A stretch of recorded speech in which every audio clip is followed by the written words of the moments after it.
हाँ, तो ये होता है रोटेटिंग कंडक्टिंग बार, है ना। तो ये मोशनल ईएमएफ का ही एग्जांपल है बेटा, मोशनल ईएमएफ। और ये है ये एग्जांपल में दिया हुआ है एनसीईआरटी में, रोटेटिंग कंडक्टिंग बार, ऐसे। तो इसमें क्या करेंगे कि मैग्नेटिक फील्ड को इनटू द प्लेन ही ले लेंगे, वो आसान होता है उसको देखना उस तरीके से। तो मैग्नेटिक फील्ड को क्या करें, into the plane of paper, ऐसे कर लेते हैं। साफ दिख रहा है भाई, मैग्नेटिक फील्ड जो है वो अंदर की तरफ है। इस पूरे एरिया में ऐसे ही कर लेते हैं।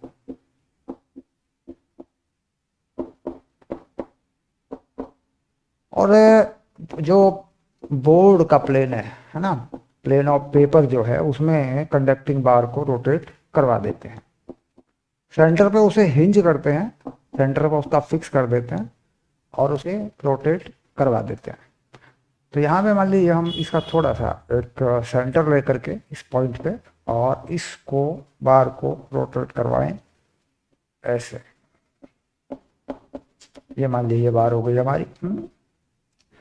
और इसको एक रोटेशन दे दें, इसको एक एंगुलर स्पीड दे दें ऐसे, ओमेगा। तो omega is the angular speed.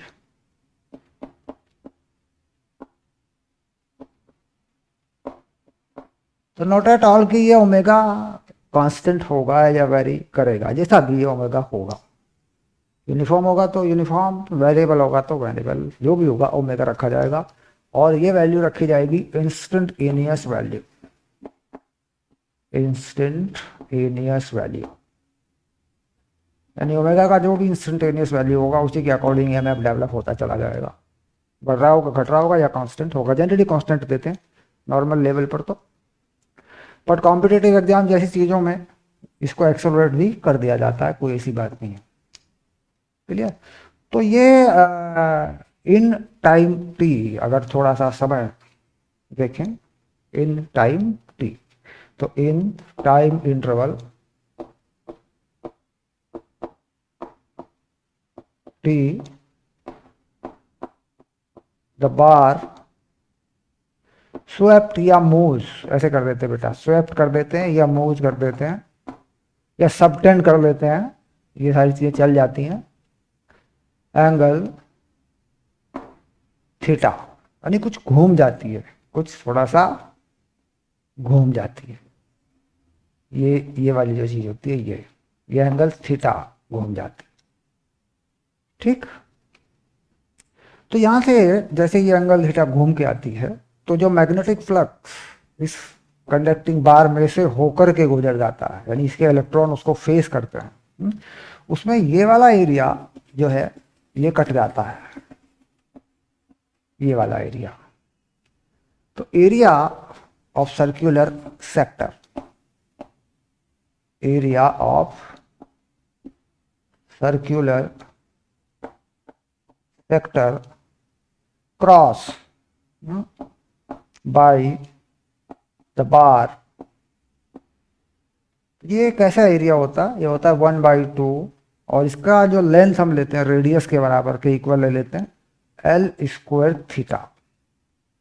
यह ध्यान देने की बात है कि जो थीटा है वो रेडियन में होता है, डिग्री वाला थीटा नहीं होता। तो क्या आप इस बात को जानते हैं अच्छे तरीके से कि अगर रेडियन में लगा हो तो ये एरिया 1/L² थीटा होता है, क्योंकि थीटा को अगर मैं 2π कर दूं तो ये πr² बन जाएगा कि नहीं बन जाएगा। कंफर्म करें आदित्य। हाँ, ये एरिया होता है, मतलब सर्कल के टुकड़े का एक एरिया होता है जिसमें एंगल रेडियन में होता है, डिग्री में नहीं होता है। डिग्री वाला एंगल यूज नहीं करते फिजिक्स और मैथ के अंदर। जब हम देखते हैं कि फ्लक्स कितना हुआ, तो flux change through the bar, तो हम लिख देते हैं magnetic flux change through the bar. तो हम इसे क्या करते हैं बेटा, ऐसे करते हैं फाई, यानी d ऐसे, और या फाई कर लेते हैं इसको ऐसे, तो ये हो जाएगा तुम्हारा BA 1/2 L² थीटा। अब rate of change of flux, यानी टाइम के साथ rate of change of flux, यानी इसका चेंज देखना है। तो फ्लक्स चेंज हो गया, फ्लक्स का अमाउंट हो गया ऐसे, तो हो जाएगा d phi by D t. तो यहाँ पे ऐसी कौन सी चीज है जो समय के साथ टाइम के साथ बदल रही है? वो है एंगल। लेंथ तो नहीं बदल रहा है, रेडियस तो नहीं बदल रहा है, मैग्नेटिक फील्ड तो नहीं बदल रहा है। जो चेंज होने वाली चीज है उसी के रिस्पेक्ट में डिफरेंशिएशन किया जाता है, चाहे वो वन स्टेप में हो, चाहे बिल्कुल स्टार्टिंग में मैंने बताया था, चाहे दो चीजें बदल रही हो, चाहे तीन चीजें बदल रही हो। तो उसके बाद आता है कि बी एल स्क्वायर वाला नंबर नहीं बदल रहा है, ये आता है B L square by two as it is. तो D theta by D T हो रहा है, D theta by D T हो रहा है। और D theta by D T को हम क्या कह रहे हैं? एंगुलर स्पीड, ये हम कह रहे हैं। तो D theta by T T is instantaneous speed, यानी जैसी जिस टाइम पे होगी, कम हो रही होगी, ज्यादा हो रही होगी, जो भी हो रहा होगा, जिस टाइम पे जैसी होगी वैसी यूज हो जाएगी। तो यानी यहां पर अगर मैं इंड्यूस ईएमएफ लिखूं तो ये हो जाता है minus d phi by D t. तो ये चीज क्या बन जाती है? ओमेगा। तो B L square omega by two, और ये नेगेटिव हो जाता है। तो जब मैं इसका मैग्नीट्यूड लिखता हूं तो ये हो जाता है B L square omega by two. ये चीज आ जाती है। तो इसे कंफर्म करें डेरिवेशन को। ये फॉर्मूला बना कैसे, इसको देख लें एक बार।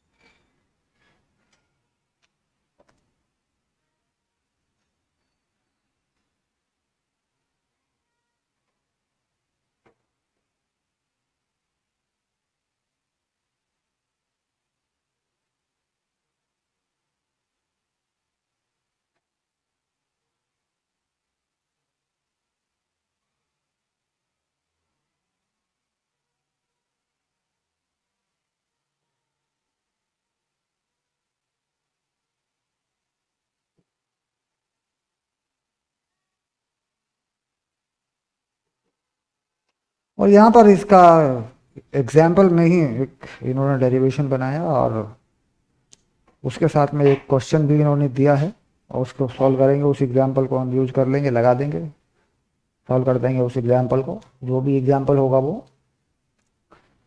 तो ये एग्जाम्पल नंबर जो है बेटा, ये आ रहा है 6 7 10 मेटालिक स्पॉक्स, यानी जिससे साइकिल का पहिया होता है। साइकिल के पहिए में क्या होता है? मेटालिक स्पॉक्स होते हैं। तो मेटालिक स्पॉक 10 हो या 1 हो, they all are connected to centre. तो ईएमएफ सब में एक जैसा ही होगा। कहीं ऐसा ना हो कि हम ईएमएफ को 10 से मल्टीप्लाई कर दें क्योंकि वो पैरेलल कॉम्बिनेशन है, एक ही पॉइंट से जुड़े होते हैं। उधर सरकमफ्रेंस पे आएंगे तो एक ही एंड आ जाएगा उनका। तो 10 मेटालिक स्पॉक हो या 1 मेटालिक स्पॉक हो, there no matter of confusion, क्योंकि लेंथ बढ़े तो बढ़े। अब या एक मेटालिक स्कोप होगा या 10 होंगे, इससे कोई फर्क नहीं पड़ता। तो ये आंसर यानी आपका यही होगा, इसमें 10 से कोई मतलब नहीं है। ठीक है, सबसे पहले ये समझेंगे। उसके बाद इस एग्जाम्पल का नंबर देते हैं, एग्जाम्पल नंबर 7। तो ये एनसीईआरटी का एग्जाम्पल नंबर 7 ले लेते हैं। तो नथिंग मैटर 10 मेटालिक स्टॉक, एक स्पॉक की यूज करेंगे। रेडियस यूज कर लेंगे, तो एल यूज करेंगे इसका 0.5, मोहित समझ में आ रहा है? मीटर। Rotating 120 RPM. तो ये ओमेगा बेटा दिया हुआ है आरपीएम में, तो इसको चेंज करना होता है। ये होता है राउंड पर मिनट। तो 120, एक राउंड में चलता है 2 पाई, और एक मिनट में होते हैं 60 सेकंड। तो ये बन जाता है बेटा रेडियन। आधी इस बात को समझ लेना, रेडियन पर सेकंड।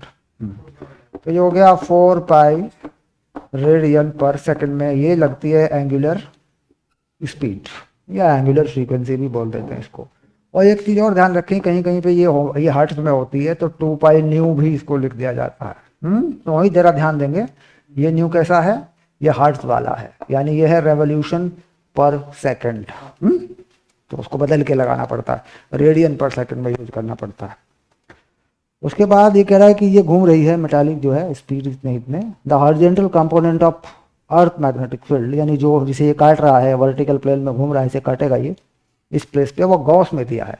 यानी जो मैग्नेटिक फील्ड दिया है यहाँ पे बेटा वो दिया है 0.4।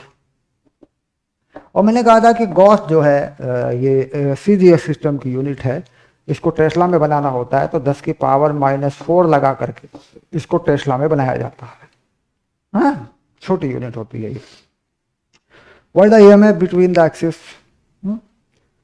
तो अब ईएमएफ का जो कॉन्सेप्ट है कि कितना ईएमएफ होगा, तो ये वैल्यू जो है हम ये वाली जो वैल्यू होती है वो इस फॉर्मूले में डाल देंगे यहाँ पे, है ना। तो आंसर को यहाँ लिख देते हैं, यहाँ सॉल्यूशन लिख देते हैं, आंसर लिख देते हैं इसका।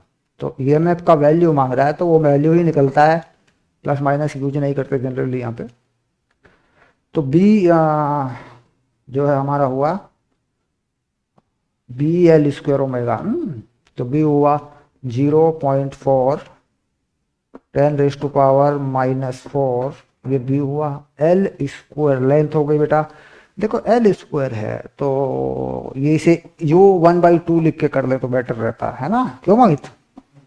1/2 का स्क्वायर, ये ओमेगा 4 पाई रहता है तो ये 4 पाई हो गया, और अपॉन में इसके 2 भी रहता है, ये रहता है कुछ इस तरीके से रहता है।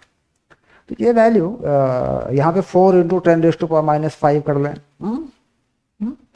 तो 4 4 हो जाएगा, फिर ये इकट्ठा तो 16 पाई हो जाएगा। ये थोड़ा सॉल्व करने में आसान रहेगी, और 10⁻⁵ हो जाएगा।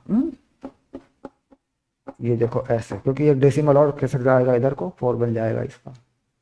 नीचे क्या हुआ, नीचे हो जाएगा 8, 1/4 to 8, तो नीचे 8 हो जाएगा। तो ये वैल्यू कितनी आ रही है, 2 पाई।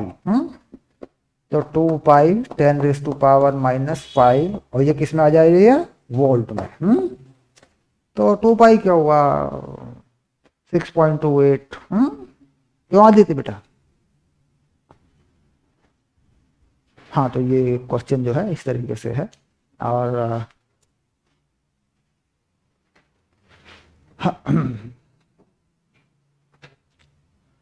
तो किन बातों का ध्यान रखना होता है कि फ्रीक्वेंसी जो है हर्ट्ज वाली है तो उसको कैसे ओमेगा में बदलें, आरपीएम है तो कैसे बदलें, और कार्टेन मेटालिक स्पार्क्स हैं तो उसका मतलब वो पैरेलल में है, उसमें वो कोई प्लस माइनस होने वाली कोई बात नहीं है, सभी सेंटर पे अलाइन है। अगर कुछ ऐड करने वाली बात हो तो लेंथ को ऐड किया जाता है, यानी लेंथ घटेगी बढ़ेगी तब उससे कोई फर्क पड़ेगा। तो मैं उसका एक एग्जाम्पल दूंगा आपको कि कैसे उस चीज़ को हम कैलकुलेट करते हैं। यानी एडवांस लेवल पे मैं चलूंगा, जनरल लेवल पे मैं चलूंगा यहाँ पे थोड़ा सा इस पैटर्न पे, क्योंकि इस तरह का जो क्वेश्चन है वो अभी बना नहीं है, लेकिन इन फ्यूचर कि बन जाएगा वो क्वेश्चन। बहुत ही नॉर्मल सा क्वेश्चन है, कहीं भी बन सकता है, मेडिकल में भी बन सकता है, उसमें भी बन सकता है बेटा। बोर्ड एग्जाम में तो नहीं बनेगा, बोर्ड एग्जाम पे तो नहीं बनेगा, पर वैसे नॉर्मली बन सकता है, पता होना चाहिए। यानी जनरल में कैसे देखते हैं, जनरल कैसा होता है क्वेश्चन, वो देख लेते हैं एक बार। तो जो लेंथ होती है या जो काटी जाती है, जो कैंसिल होती है, उसी का यूज किया जाता है। अब देखो यहाँ पे क्या किया है इसमें कि दैट इज सेम यूज किया है, मैग्नेटिक फील्ड को इसने एज इट इज रखा। तो थोड़ा सा ये एडवांस लेवल का क्वेश्चन मैं थोड़ा सा लूंगा, इसको जनरल लेवल पे लूंगा मैं इसको, न्यूमेरिकल जो है ये कंसेप्ट कि भी कैसे यूज कर देते हैं उस चीज़ को। तो मैग्नेटिक फील्ड वही है, आपका वेरिएशन नहीं है इसमें कोई, केवल हम ये देख रहे हैं कि जो लेंथ है कंडक्टिंग बार का वो कैसे काम करता है, हम केवल ये देख रहे हैं। तो यहाँ पर क्या हुआ है कि यहाँ पे हिंज हुआ है, और यहाँ पे हिंज हो जाने के बाद यहाँ तक कुछ नहीं है, ये नॉन कंडक्टिंग मामला है, एक कंडक्टर है केवल। और जो कंडक्टिंग बार है बेटा वो यहाँ पर है, यहाँ पर है, ये कंडक्टिंग बार है, ये वाली कंडक्टिंग बार है। और ये जहां से स्टार्ट होती है ये वाली चीज, ये ए है, और जहां पर ये खत्म होती है बेटा ये वाली चीज, इसमें जो ये लेंथ है, इसका अपना लेंथ है, ये एल है, ये वाली चीज होती है। तो ये रोटेट करता है सिस्टम, ओमेगा से। यानी ये एक कनेक्टर है जिसमें कोई इंडक्शन नहीं होता है। तो इसी पार्ट अगर मैं देखूं यहाँ से O और M और N, तो ON जो है ये क्या है, ये नॉन कंडक्टर, नॉन कंडक्टिंग है, ऐसे। और Mn ये कंडक्टिंग बार है, ये कंडक्टर है जिसमें मुझे देखना है इंड्यूस ईएमएफ, है ना। तो यहाँ पर जब ये चलेगी तो वो देखना होगा कि वो एरिया स्वैप्ट कितना करेगी। तो देखिए ये जो हमारे पास सर्कल बनेगा ये वाला, और एक ये वाला सर्कल बनेगा हमारे पास ऐसे। तो कुछ देर के बाद ये पोजीशन यहाँ होगी और ये बार यहाँ होगी। यहाँ देखिए, कंफर्म करे बेटा। तो कुछ देर के बाद ऐसी कंडीशन होगी कि नहीं होगी, तो ये एंगल थीटा यहाँ से कवर करेगी। तो मैं क्या करता हूँ कि इस पूरे एरिया में से इस एरिया को घटाना पड़ेगा मुझे, क्योंकि मेरा स्वैप्ट एरिया ये होता है बेटा। समझ रहे हैं? तो इसी में देखना पड़ेगा मुझे, क्यों मोहित? तो लेंथ का कंफ्यूजन ना हो इसलिए मैंने वो एग्जाम्पल लिया। तो area swept by the conducting bar, area cross कर देते हैं या स्वैप कर देते हैं, क्रॉस बाय द बार, कितना हो जाएगा? तो घटा देते हैं 1/2 आर स्क्वायर। तो पूरा आर क्या हो रहा है? ये हो रहा है बेटा a प्लस एल का स्क्वायर माइनस ए का स्क्वायर। नहीं तो आदित्य यही बनेगा ना, क्योंकि पूरा रेडियस लगेगा a प्लस एल और ये बनेगा एरिया। और उसके बाद एंगल जो बनेगा वो इसका थीटा ही बनेगा। ये देखिए आर स्क्वायर थीटा, ये एरिया हो गया। तो अब इसमें क्या होता है कि जो बी वाला कंसेप्ट है D theta by D T, अब ये चीज यहाँ यूज हो जाएगी। यानी इसके बाद अगर मैं ईएमएफ देखूं, इंड्यूस ईएमएफ, तो इसमें क्या हो जाता है कि इसका सीधा मैग्नीट्यूड लिख दूंगा मैं बी, और यहाँ पे क्या होता है D A by D T, यानी D theta by D T का टर्म आ जाएगा, जहाँ ओमेगा आ जाएगा। तो बी बाई 2 और ए plus L square minus A square. तो बेटा यहाँ क्या आ जाएगा? D theta by D T, यानी ओमेगा। ओमेगा से घूम रहा है तो कितना क्या आ जाएगा यहाँ पे? ओमेगा। जैसे वहां आया है D theta by d two आया नहीं आया, तो वहां भी आ जाएगा जब चेंज करूंगा इसको मैं D five by D T करूंगा, क्योंकि ये 5 हुआ और ये क्या हुआ? D five by D T हुआ, और उसका मैंने क्या किया? मैग्नीट्यूड लिख दिया, बस खत्म कहानी। तो इसको थोड़ा सा और सॉल्व करूंगा मैं, यहां से ऊपर की तरफ ले जाता हूं, यहां लिख देता हूं बेटा। तो ये कितना बनेगी ये वैल्यू?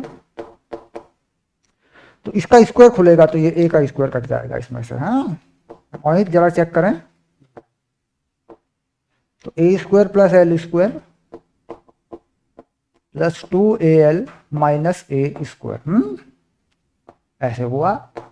तो बी ओमेगा बाई 2 और ये कैंसिल हुआ, तो ये हुआ एल स्क्वायर प्लस 2al। तो वापस एल कॉमन भी हुआ, बी ओमेगा एल बाई 2 और ये हुआ एल प्लस 2al। तो ये हुआ इंड्यूस ईएमएफ का मैग्नीट्यूड। तो आदित्य कैसे लेंथ को यूज किया गया, कैसे लेंथ बदली, ये समझ में आया? मोहित कंफर्म हो गया ये? तो दैट गया एडवांस लेवल की थोड़ा सा हिस्सा भी अगर घूमता है। कोई डाउट आया तो बताए बेटा, कोई डाउट आया हो इस केस में तो बताएं। ओके, तो अगर इस तरीके से रोड कनेक्टिविटी आती है और अलग अलग रेजिस्टेंस पर आती है तो उन्हें किस में जोड़ते हैं? सीरीज में जोड़ते हैं। यानी मान लीजिए यहाँ पे कोई रोड होती और उसका रेजिस्टेंस कुछ और होता, इसका रेजिस्टेंस कुछ और होता, हो सकता है ना। तो क्या करते हैं, उनका इंड्यूस ईएमएफ अलग अलग एरिया के हिसाब से निकाल देते हैं, यानी उनका वही कंसेप्ट लगाते हैं जो यहाँ लगाया, और उसके हिसाब से फिर रेजिस्टेंस उनके से डिवाइड कर जोड़ देते हैं, उनके ऐड कर देते हैं रेजिस्टेंस को, तो फिर उससे डिवाइड कर देते हैं, तो क्या मिल जाती? करंट मिल जाया करती है। यानी अगर इस कंडक्टर का रेजिस्टेंस यूज कर दूं और इस डिवाइड कर दूं रेजिस्टेंस से इसको, तो क्या मिलेगा? ईएमएफ में इंड्यूस करंट भी मिल जाया करती है। तो ईएमएफ से इंड्यूस करंट निकाली गई है, पहले भी कर दिया, कोई ऐसा खास बात नहीं है। थोड़ा सा इसका एडवांस लेवल था, कहीं आ जाए। तो अब आती है बात इंडक्टेंस की।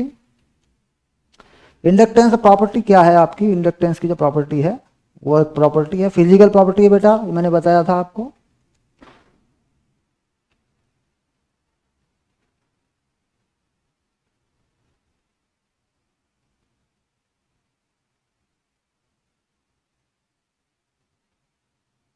तो यहाँ पर इंडक्टेंस की बात करेगा कि सब इंडक्टेंस ही हो रहे हैं और क्या हो रहे हैं। यहाँ पर इंडक्टेंस की बात करेगा कि एक मैग्नेटिक फील्ड को करंट से डेवलप किया जाए और उसमें उससे के एवरेज में दूसरा मैग्नेटिक फ्लक्स कहीं बदल लिया जाए। जैसे मान लीजिए एक सोलेनॉइड में करंट पास कर रहे हैं तो उसके पास दूसरी ले आए, एक कॉइल में करंट पास कर रहे हैं तो उसके पास दूसरी ले आए। तो एक मैग्नेटिक फील्ड करंट से बना है जो गिवन करंट है उसके अंदर प्रोवाइड कराई गई है, दूसरा उसके बदलने की वजह से दूसरे वाली में बना है। और जनरली क्या हो रहा था, अभी अभी हम चला रहे थे, हैं, अभी मैकेनिकल वर्क कर रहे थे, तो अब क्या करेंगे, इलेक्ट्रिकल वर्क कर देंगे, इलेक्ट्रिकल एनर्जी देंगे सोलेनॉइड को, उसे वेरी करेंगे तो उसमें दूसरी सोलेनॉइड डाल देंगे, तो उसमें अपने आप ही फ्लक्स चेंज होगा। फ्लक्स तो चेंज करना पड़ेगा। तो इसलिए क्या करते हैं कि मैकेनिकल वर्क नहीं कर रहे बल्कि electrical work to electrical work. जैसे ट्रांसफार्मर एक डिवाइस है तो इलेक्ट्रिकल टू इलेक्ट्रिकल इंडक्शन है, ये कैसा है, ये मैकेनिकल है, यानी इस रोड को मुझे घुमाना पड़ेगा पकड़ के। तो वहां पे ये क्या कह रहे हैं कि जो इंडक्टेंस है आपस में यूज होती है, प्रॉपर्टी जो इंड्यूस होता है, तो उसमें एक एप्लीकेशन दो तरह का यूज होता है, सेल्फ इंडक्शन और म्यूचुअल इंडक्शन। ठीक है, तो पहले बात कर लेते हैं सेल्फ इंडक्टेंस के बारे में या म्यूचुअल इंडक्टेंस के बारे में। तो एनसीईआरटी पहले म्यूचुअल इंडक्टेंस की बात कर रही है। एक सोलेनॉइड में ये करंट पास करवाएंगे और फिर कहेंगे कि इन दोनों के बीच में आपस में कितना इंडक्शन हुआ, यानी एक दूसरे को इन्होंने इफेक्ट में लिया, तो इसे बोल देते हैं म्यूचुअल इंडक्शन। म्यूचुअल मतलब दोनों में है, एक जैसा है, दोनों में आपसी। म्यूचुअल को बोलते हैं आपसी, आपस में। जैसे फोर्स होते हैं, म्यूचुअल फोर्स ऑफ इंटरेक्शन, तो एक्शन रिएक्शन जैसी बात हो जाती है ना। तो वो तो यहाँ पे भी होता है, जब हम किसी चीज को चलाते हैं तो उससे भी मैंने कहा एक अपोजिट फोर्स लगती है, ILB करके, तो वो तो वहां भी होगा, म्यूचुअल तो होगा ही होगा वहां पे भी। तो मैंने कहा को axial solenoid of same length, तो म्यूचुअल इंडक्शन में उन्होंने लिया एग्जाम्पल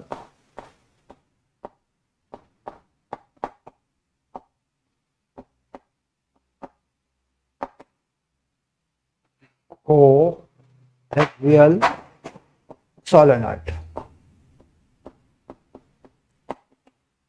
तो इसमें क्या होता है, करंट किसी में भी पास करवाएं, एक में अंदर में या बाहर में, किसी में भी करंट पास करवा दें, ये और मैटर।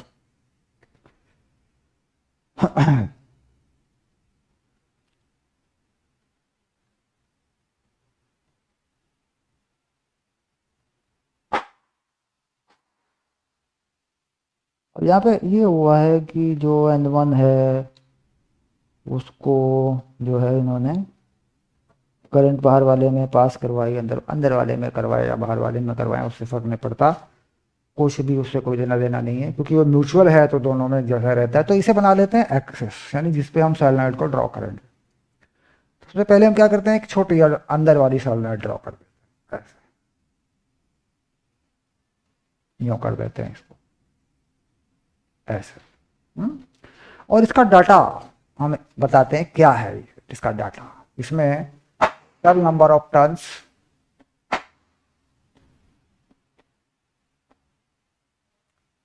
ये है N1, लेंथ इसकी L ही ले रहे हैं, दोनों की लेंथ सेम लेंगे इस डेरिवेशन के लिए, ये आगे। ठीक है, तो एरिया जो ले रहे हैं इसका area of cross section, area of cross section, उसको A1 ले रहे हैं ऐसे, यानी कोई फ्लक्स पास होगा तो A1 में से हो जाएगा। तो ये इसका डाटा ले रहे हैं। इसमें करंट पास नहीं हो रही है, इसमें करंट इंड्यूस होगा, ऐसा हम मान के चल रहे हैं। फिर इसके बाहर जो हम एक सोलेनॉइड ले रहे हैं बड़ी, इस तरीके से ले रहे हैं, ये वाली, तो लेंथ हम इसकी भी सेम ही ले रहे हैं, बट इसमें हम करंट पास करवा दे रहे हैं I2, और I1 जो करंट होगी वो अपने आप बनेगी, वो इसमें बनेगी, वो इंड्यूस करंट होगी। यानी इसमें जो करंट बनेगा, मान लीजिए वो I1 बनेगा, तो कैसा होगा, वो इंड्यूस करंट होगा। ऐसे, इसमें नहीं है करंट। तो ये जो I2 पास होता है बड़े वाले में, इसकी भी लेंथ वही कर लेंगे L, इसके टोटल नंबर ऑफ टर्न्स कर लेंगे N1, बाकी सेम। इसका एरिया अगर करेंगे A2, but will not use, वो यूज में नहीं आने वाला है, वो यूज में नहीं आएगा। क्लियर? क्योंकि जो कम से कम अंदर का इनबिल्ड एरिया, उसको हम समझेंगे कि वही इसी का एरिया काम आता है। इसमें पास करवा दूं तो भी इसी का एरिया काम आता है। हाँ, तो magnetic field develop by current I2। आगे देते हैं, magnetic field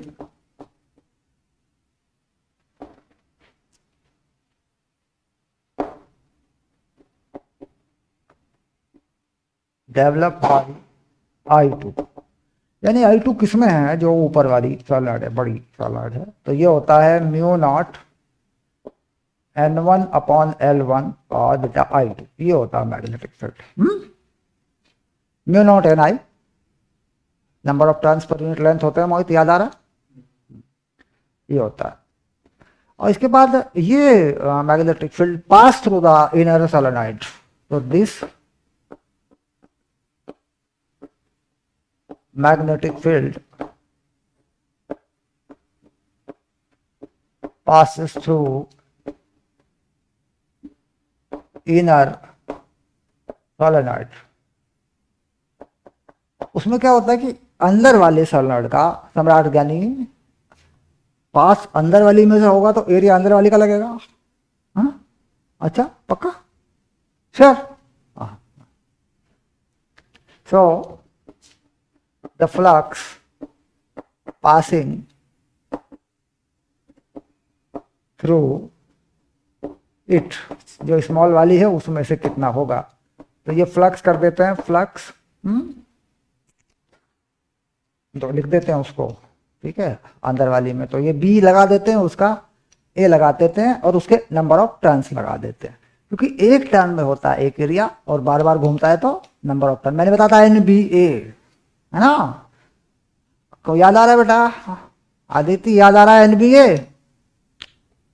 NBA cos theta?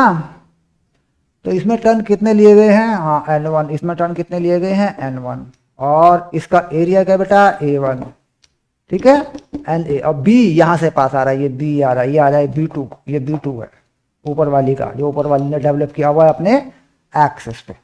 तो ये हो गया mu not N1 by L1।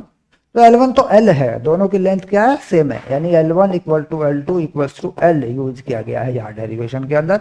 और ये करना पड़ेगा क्योंकि अलग अलग लेंथ पे फिर वो मैग्नेटिक फील्ड कन्फाइंड नहीं हो पाएगा, कहीं का कहीं पहुंचेगा। तो ये चीज हमारे पास आ रही है, देखो ऐसे। और इसमें जो करंट आ रही है हमारे पास, वो बेटा ये आ रही है, ये वाली चीज I2। तो इन्होंने कहा जो फ्लक्स है that is proportional to I, यानी फ्लक्स जो चेंज हो रहा है इसमें, ये प्रोपोर्शनल टू I, यानी फ्लक्स इसमें जो आ रहा है ये I के प्रोपोर्शनल, I2 के। यानी इसमें करंट मैं बदलूं तो करंट को चेंज करूं तो इसमें फील्ड चेंज होगा तो फ्लक्स चेंज होगा, ये बात इसने कही है। तो यहाँ पर इसने कहा कि बाकी जो चीज़ें हैं वो कॉफिशिएंट हैं इसमें, यानी वो चीज़ें इसमें नहीं बदल रही हैं, ये मान के चले हैं ये। तो ये फाई क्या हुआ है, ये हो गया, इसमें अगर प्रोपोर्शनलिटी कांस्टेंट हटा दूं तो ये हो गया M12 या M21, यानी म्यूचुअल इंडक्शन M12 हो गया या M21 हो गया। तो अगर अंदर वाली में करंट पास करवाएंगे तो तब भी एरिया इसी का लगेगा, क्योंकि फील्ड इसी में से पास होगा और इसका फील्ड इसी में से पास होगा। क्योंकि जो सोलेनॉइड के बाहर मैग्नेटिक फील्ड होता है किसी भी फील्ड का, वो होता ही नहीं है, क्योंकि एरिया अगर मैं बाहर वाली का लगा दूं, अंदर वाली में करंट पास करा दूं, आदित्य कंफर्म करें इस पॉइंट को, मैं इसमें करंट पास करा दूं और इसमें देखूं बाहर वाले में, तो इस वाले सोलेनॉइड का बाहर फील्ड होता ही नहीं है, तो फिर भी फ्लक्स इसी में काउंट होगा। सर आपने अंदर वाली छोटे वाली सोलेनॉइड में करंट पास करवा दिया, उस केस में तो एरिया बड़े वाली का लगना चाहिए, क्यों मोहित? बट होता क्या है कि छोटे वाली सोलेनॉइड में है जो मैग्नेटिक फील्ड होगा वो बाहर होगा ही नहीं इस एरिया में। जिस एरिया में फील्ड नहीं है उसमें फ्लक्स क्यों लगाऊंगा मैं? तो हर हाल में एरिया किसका लगेगा? अंदर वाली सॉलिड का लगेगा, चाहे अंदर वाली में हो करंट, चाहे बाहर वाली में हो।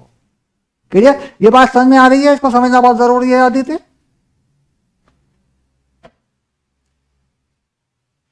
कंफर्म करे बेटा। मान लो मैं इस अंदर वाली सॉलिड में करंट पास करवा दूं, इसमें बाहर वाली में इंडक्शन देखूं, तो भी एरिया अंदर वाली का ही लगेगा, क्योंकि इसका मैग्नेटिक फील्ड इस एरिया में ऊपर नहीं होगा। सॉलिड के बाहर उसका मैग्नेटिक फील्ड नहीं होता, ना के बराबर होता, तो भी इसी एरिया में पास होगा। तो जिस एरिया में पास होगा उसी का फ्लक्स लगेगा। तो इसलिए क्या होता है कि M12 या M21 ये यही चीज होती है। तो ये हो गया I2, तो फ्लक्स हो गया d∅dt, और इसका चेंज कर देंगे बेटा माइनस में, -M12 di2/dt। यानी यहां पे जो इंड्यूस ईएमएफ होगा वो हो जाएगा -M di/dt।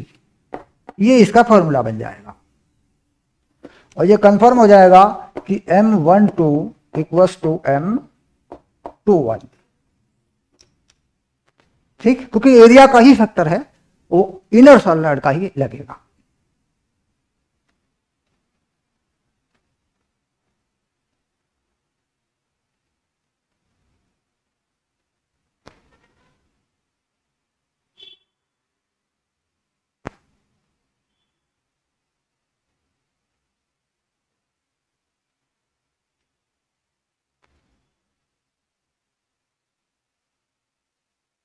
क्लियर हुआ सम्राट?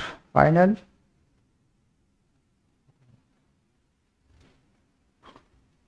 Voice done? ओके, चलिए फाइनल।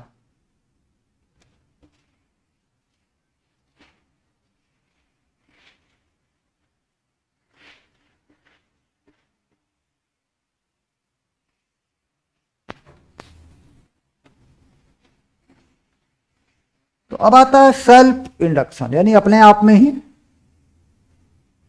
इंडक्शन हो जाए, है ना। यानी एक ही सॉलिड है और उसी में उसी का मैग्नेटिक फ्लक्स डेवलप हो रहा है और वही बदल रहा है। तो सेल्फ इंडक्शन के बारे में बात कर लेते हैं।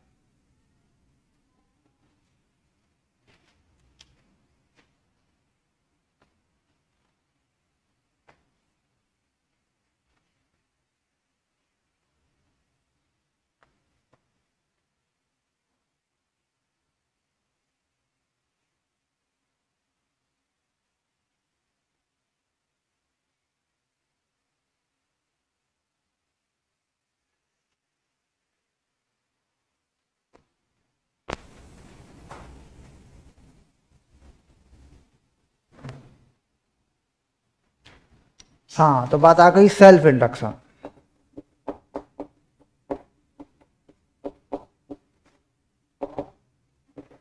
ओके, तो इसमें क्या करते हैं, एक ही सॉलिड को यूज कर लेते हैं।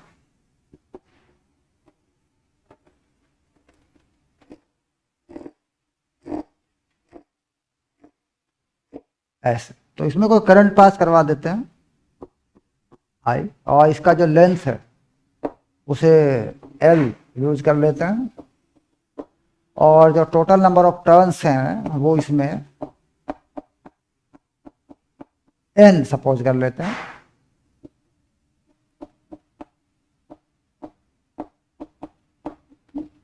है ना। तो करंट, तो मैग्नेटिक फील्ड लिख देते हैं सीधा, B = μ0 Ni, है ना। यानी Ni का मतलब इसमें नंबर ऑफ टर्न्स और length, μ0 Ni number of turns per unit length use किए जाते हैं, और ये I आ जाता है। ये लिख देंगे magnetic field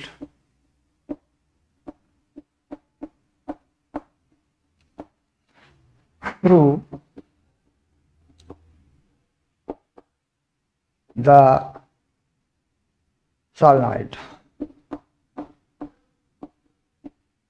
along the direction, कैसी डायरेक्शन होती है इसकी, of its axis, of axis of solenoid।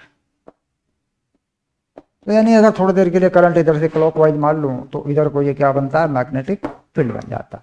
तो एरिया ऑफ दिस तो लिख देते हैं cross sectional area, cross sectional area of solenoid.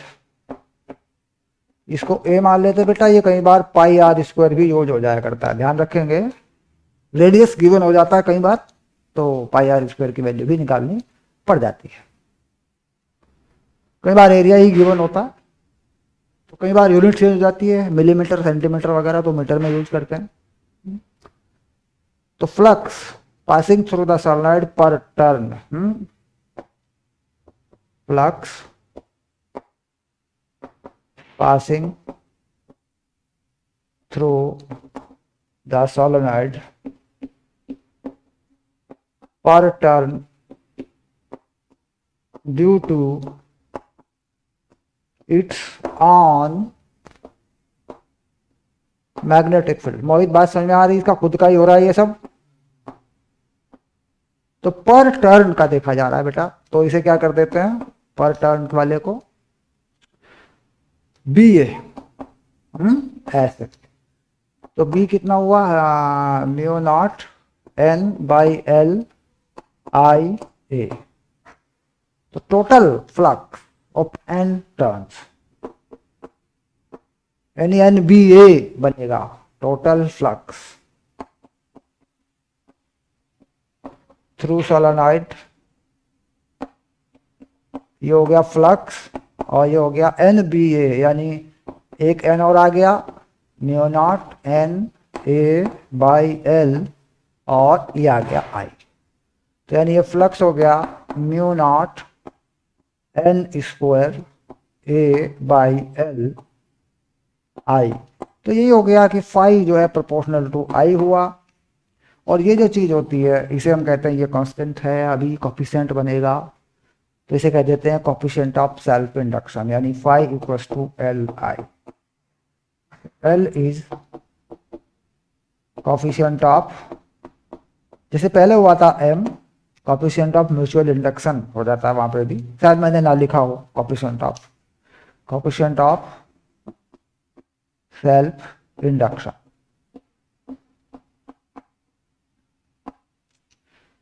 तो minus d phi by D t करेंगे तो minus L d I by D T हो जाएगा ऐसे, यानी ये इंड्यूस ईएमएफ हो जाएगा। इसमें इंड्यूस ईएमएफ जो होता है बेटा, ये कितना हो जाएगा, minus L d I by D T, ये वाली चीज हो जाती है, यानी फ्लक्स एल आई हो जाता है। अब वो एल आई से चेंज होगा या एल से चेंज होगा, that will be different on different type of exams. L बदलेगा या आई बदलेगा, वो बात की बात है, क्योंकि दोनों ही वेरिएबल हो सकते हैं। हो सकता है मैं नंबर ऑफ टर्न घटा बढ़ा रहा हूं, ये भी हो सकता है, हाँ, क्योंकि एरिया भी इसी में आया है। हो सकता है मैं एरिया कम ज्यादा कर रहा हूं, वो तो लेंथ कम कर रहा हूं, तो वो चीजें भी हो सकती हैं। एल में भी वेरिएशन हो सकता है। दूसरा कि एल में वेरिएशन हो सकता है परमीबिलिटी की वजह से। यहाँ पर क्या होता है कि मैग्नेटिक मटेरियल कौन कौन से यूज हो सकते हैं बेटा, फेरो, डाया और पैरा। क्यों व्हाइट भाई, सोलेनॉइड में भरे हुए कौन हो सकते हैं, डाया पैरा फेरो। तो फेरो भरेंगे तो लोहा भरेंगे इसमें, एक इंसुलेटेड लोहे की रोड इसमें डालेंगे, बाहर डालेंगे इसमें, तो क्या होगा वहां पे, क्या लगेगा, लोहे की परमीबिलिटी यूज होगी आयरन की। तो इससे क्या होता है, लगभग 800 गुना बढ़ जाता है। लोहे की परमीबिलिटी में क्या होता है, 800 टाइम्स बढ़ जाया करता है, 400 से 800 के बीच होती है वो। पैरा करेंगे थोड़ा बढ़ जाएगा, एक से कुछ ज्यादा हो जाएगा, डाया करेंगे थोड़ा कम हो जाएगा। हाँ, इस बात का ध्यान रखेंगे, क्योंकि ये करेगा बाद में कि इसमें साहब एक आयरन बार डाल रहे हैं जो यूज करेगा, हाँ, तो क्या बदलेगा, एल बदलेगा उससे। तो एल बदलने से एल की वैल्यू बढ़ती है, तो इंड्यूस ईएमएफ की वैल्यू बढ़ेगी उसमें फिर। हाँ, तो एल को अभी कांस्टेंट किया गया है इस टर्म के अंदर, लेकिन बाद में जब एल चेंज होगा तो फिर उसके अकॉर्डिंग भी करंट को देख लेंगे कैसे होगी। तो ऐसा ही यूनिट यहां यूज होती है ऑफ एल एंड एम, यानी कोफिशिएंट जो होते हैं इज हेनरी। जो कॉफिशिएंट होते हैं इनकी यूनिट कैसी होती है बेटा, हेनरी, यानी ये हेनरी में लिखे होते हैं। जैसे किसी सोलेनॉइड का एल लिख दिया 4 हेनरी, ऐसे लिखा होता है, ये एग्जाम्पल दिया मैंने आपको, या एम लिख दिया। तो लिखा है नाम हेनरी साइंटिस्ट के नाम पर, हेनरी लॉ वगैरह के नाम पर। तो ऐसा यूनिट तो जब डायमेंशन निकालेंगे तो वो एनर्जी से निकल जाया करती है ना, या फिर इससे निकल जाया करती है, ampere upon time. Induce EMF क्या होता है, वर्क अपॉन चार्ज होता है, तो उससे भी निकल जाया करती है। तो उसके हिसाब से वो ऐसा यूनिट बनती है, एक ड्राइड फॉर्मूला बनता है, तो उसको क्या बोलते हैं, हेनरी में लिख दिया करते हैं। तो dimension of coefficient of induction की जब बात आती है तो वहां पर हमें इसे निकालना होता है, यानी इसकी डायमेंशन होती क्या है, इसको हम हेनरी कह रहे हैं, है ना। तो क्वेश्चन बन जाता है कि 1 हेनरी इक्वल टू या हेनरी इक्वल टू, तो मैं यूनिट में ही लिख देता है वो कि मीटर किलोग्राम क्या होगा इसका, वो है ना, वो चीज़ लिख देता है। तो उसको बनाना जरूरी होता है कि इसकी डायमेंशन नहीं हो जाएगी। करंट की डायमेंशन आप जानते हैं, टाइम की आप जानते हैं। तो dimension of coefficient of induction, चाहे वो एम हो चाहे एल हो, दिस इज न्यू टारगेट। अभी इसको निकालेंगे, जो लिखा है इसको नोट करें पहले।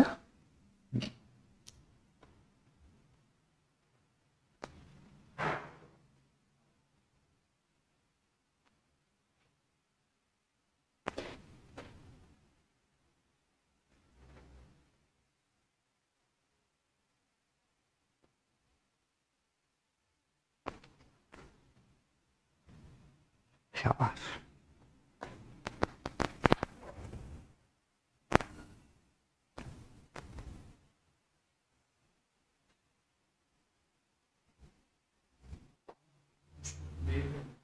पेन उसमें ला।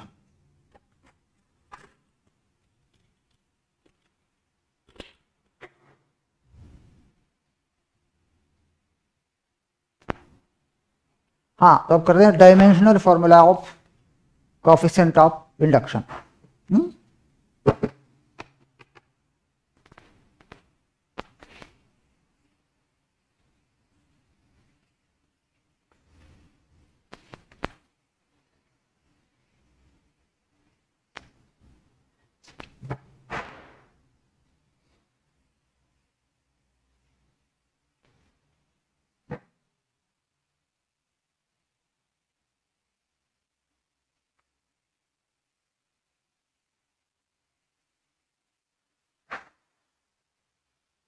हाँ, तो यहाँ पे आ गया हमारे पास dimension of coefficient of induction.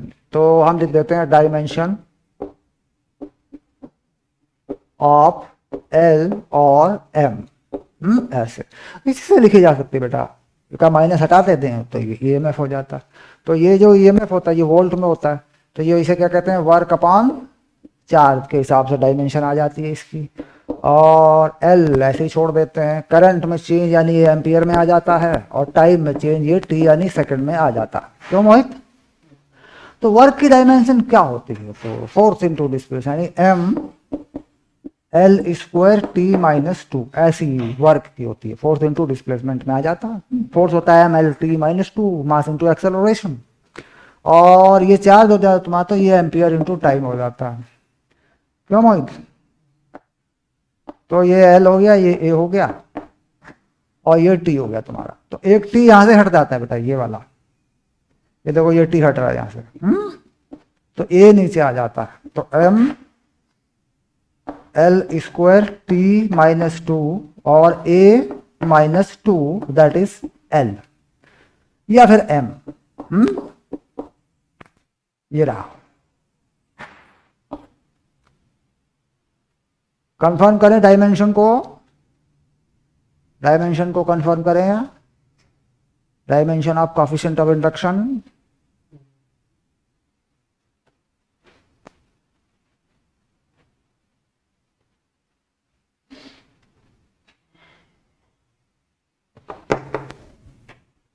तो इंडक्शन में क्या होता है कि एनर्जी का लॉस नहीं करता।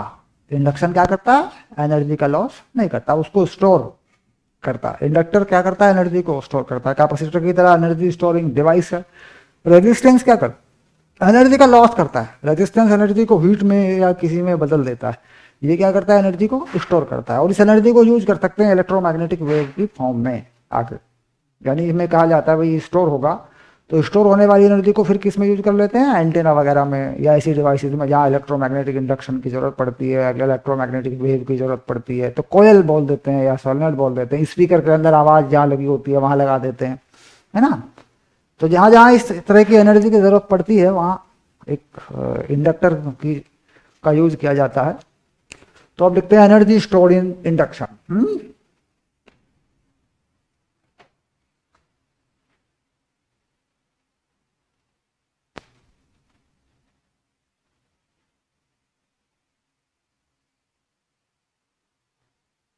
तो हम इसमें क्या करते हैं कि जो हमने इंड्यूस ईएमएफ बनाया है उसके बारे में बात करते हैं। वो कितना बनाया, -L/di/dt ये बनाया मैंने इंड्यूस्ड ईएमएफ। ठीक, ये वोल्टेज है। अगर मैं इसे वर्क में कन्वर्ट कर दूं, that is the work by this, यानी ये जो है इंड्यूस ईएमएफ, इसी का वर्क कर दूं मैं अगर, तो क्या हो जाएगा E, और कोई चार्ज ट्रांसफर होगा बेटा ऐसे Q, तो Q की जगह पे क्या लगा दूं, dQ, कुछ थोड़ा बहुत चार्ज ट्रांसफर हुआ होगा, इसे इंटीग्रेटेबल कर दूं। तो वर्क को इंटीग्रेटेबल नहीं किया जाया करता, वर्क एक अमाउंट होता है, यानी इधर लिमिट लगा के निकलेगा वो, है ना। तो उसके बाद क्या होता है कि जब मैं इसे लिखता हूँ -L/di/dt,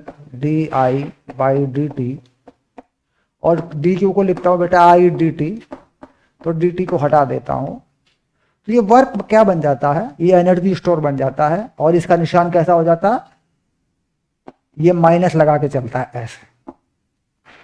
यानी ये वही बात हो जाती है कि स्प्रिंग पे जैसे वर्क हम करेंगे तो स्प्रिंग उसका उल्टा स्टोर कर लेता है, -12kx² स्प्रिंग, है ना, क्योंकि -kx फोर्स होता है। तो हम कितना करते हैं, 12kx²। तो इसलिए एनर्जी जब स्टोर होती है तो वर्क के हिसाब से स्टोर हो जाती है, उल्टा कर देते हैं उसका निशान, वो उसके अंदर भर जाती है। ठीक है, तो इस तरीके से एनर्जी इसके अंदर कितनी हुई, L/I/di।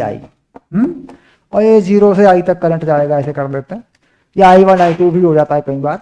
क्वेश्चन को पढ़ के देखते हैं भाई इतने एम्पियर से इतने एम्पियर पे पहुंचा, तो एनर्जी कितनी और कितना वर्क और करना पड़ा, या कितनी एनर्जी और स्टोर हुई।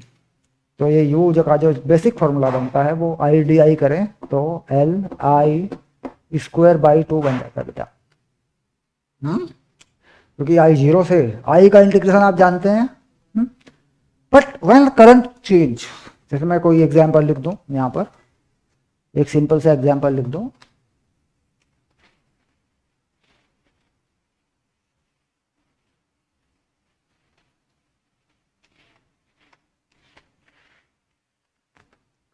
फाइंड, तो उस चीज का ध्यान रखना होता है बेटा, find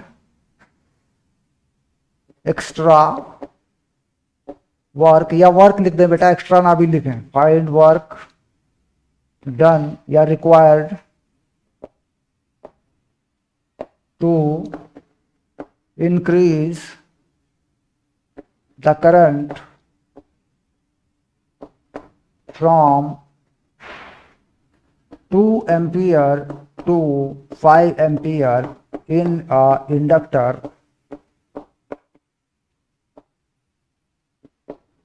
of coefficient of induction, चाहे कैसा भी coefficient हो उसके इंडक्शन का,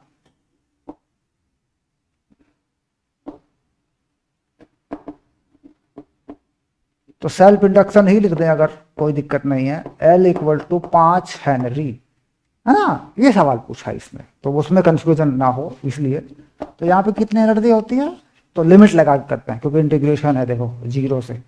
तो इस पर क्या करना है, इसका थोड़ा सा फॉर्मूला बदल दिया जाता है, U यानी वर्क जो हम और करेंगे वो ΔU होगा 1/2 L, और ये होता है बेटा I फाइनल का स्क्वायर माइनस I इनिशियल का स्क्वायर। तो आप देख रहे हैं ये चीज कैसे काम कर रही है, आदित्य कंसेप्ट कैसे काम कर रहा है। तो इसमें L का वैल्यू डालेंगे, हाँ इसमें L का वैल्यू पुट कर देंगे, इसमें जो L है वो हमारा 5 है, तो 1/2 5, और फाइनल करंट जो हमने इसमें पहुंचा दी वो 5 का स्क्वायर और माइनस पहले जो करंट थी वो 2 का स्क्वायर। तो ये जूल में एनर्जी, यानी इतना वर्क हमने किया तो उसमें और एनर्जी भरी। ठीक है, जाहिर सी बात है कि हमने करंट पास की होगी, वोल्टेज शॉर्ट दिया होगा, करंट बढ़ाया होगा कहीं ना कहीं तरीके से, तो तब हुआ। तो 1/2 इंटू 5 और ये हुआ 25 और ये हुआ 4, तो जो भी ये वैल्यू बनेगी 21 85/2 जैसे 42.5 जूल, ये आंसर हो गया। तो कुल मिला के यहाँ बस इतना सा ही कंफ्यूजन होता है कि यही एक फार्मूला फाइनल नहीं है, बल्कि ये लिमिट अप्रोच पर फार्मूला है। I1 I2 पर भी ये फार्मूला काम करता है। ओके,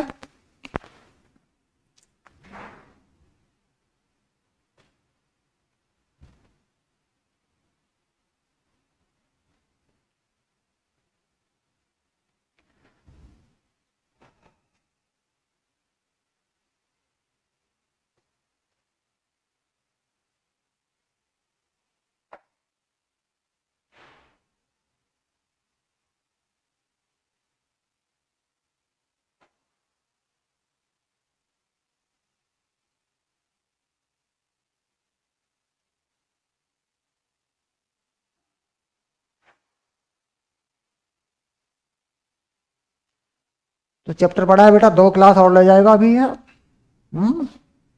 2 क्लासेस और ले जाएगा अभी ये। एक क्लास में इसमें एक्सप्लेनेशन है, क्योंकि कुछ ऐसे एग्जाम्पल हैं, और बेटा एक क्लास इसके एनसीईआरटी के सॉल्यूशन भी ले जाएंगे आदित्य, मोहित, सम्राट। तो 2 क्लास और ले जाएगा ये, ठीक है। अगर संडे में केमिस्ट्री का एक्स्ट्रा क्लास रखा गया तो टाइम आएगा आपके पास, सबको पता चलेगा, तो उसके बाद एक क्लास में इस पर भी करा दूंगा फिर, ठीक है। 2 में इकट्ठी क्लास करा दूंगा। छुट्टी कर दो आज, 50 मिनट का काम हो गया।